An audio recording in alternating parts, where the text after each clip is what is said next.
Ang Ebanghelyo sa araw ng Martes, ayon kay San Lucas chapter 13 verse 18 to 21, ay isang talinghaga tungkol sa kaharian ng Diyos. Narito ang ilang aral na makukuha natin dito.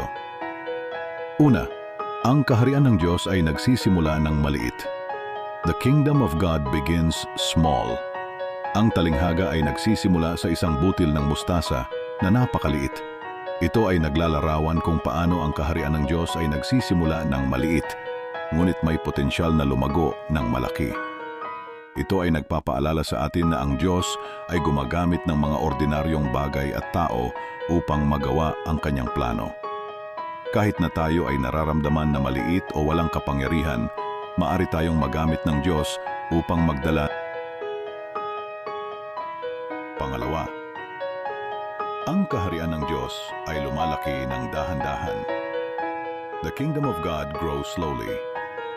Ang butil ng mustasa ay lumalaki ng dahan-dahan hanggang sa maging isang malaking puno. Ito ay naglalarawan kung paano ang kaharian ng Diyos ay lumalaki ng dahan-dahan, ngunit patuloy na lumalaki at nagkakaroon ng impluwensya.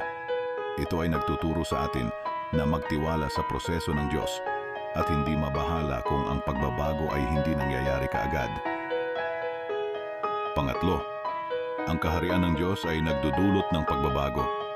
The kingdom of God brings change.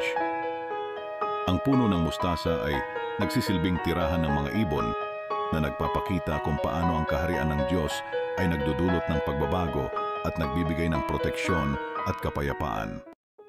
Ito ay nagpapaalala sa atin na ang Diyos ay nagnanais na magdala ng pagbabago sa mundo at dapat tayong maging bahagi ng kanyang plano. Pang-apat, ang kaharian ng Diyos ay nangangailangan ng pagtitiyaga. The kingdom of God requires patience. Ang paglaki ng puno ng mustasa ay nangangailangan ng oras at pasensya. Ito ay nagtuturo sa atin na magkaroon ng tiyaga at pagtitiyaga sa paglilingkod sa Diyos. Ang paglilingkod sa Diyos ay hindi isang instant na resulta, kundi isang proseso ng pagtitiwala at Sa pagtatapos, ang talinghaga ng butil ng mustasa ay isang makapangyarihang paalala na ang kaharian ng Diyos ay may kapangyarihan na baguhin ang mundo kahit na nagsisimula ito ng maliit. Ang paglilingkod sa Diyos ay nangangailangan ng pananampalataya, pasensya at pagtitiyaga. Sa pamamagitan ng pagtitiwala sa kanyang plano, maaari tayong maging bahagi ng kanyang kaharian at magdala ng pagbabago sa mundo.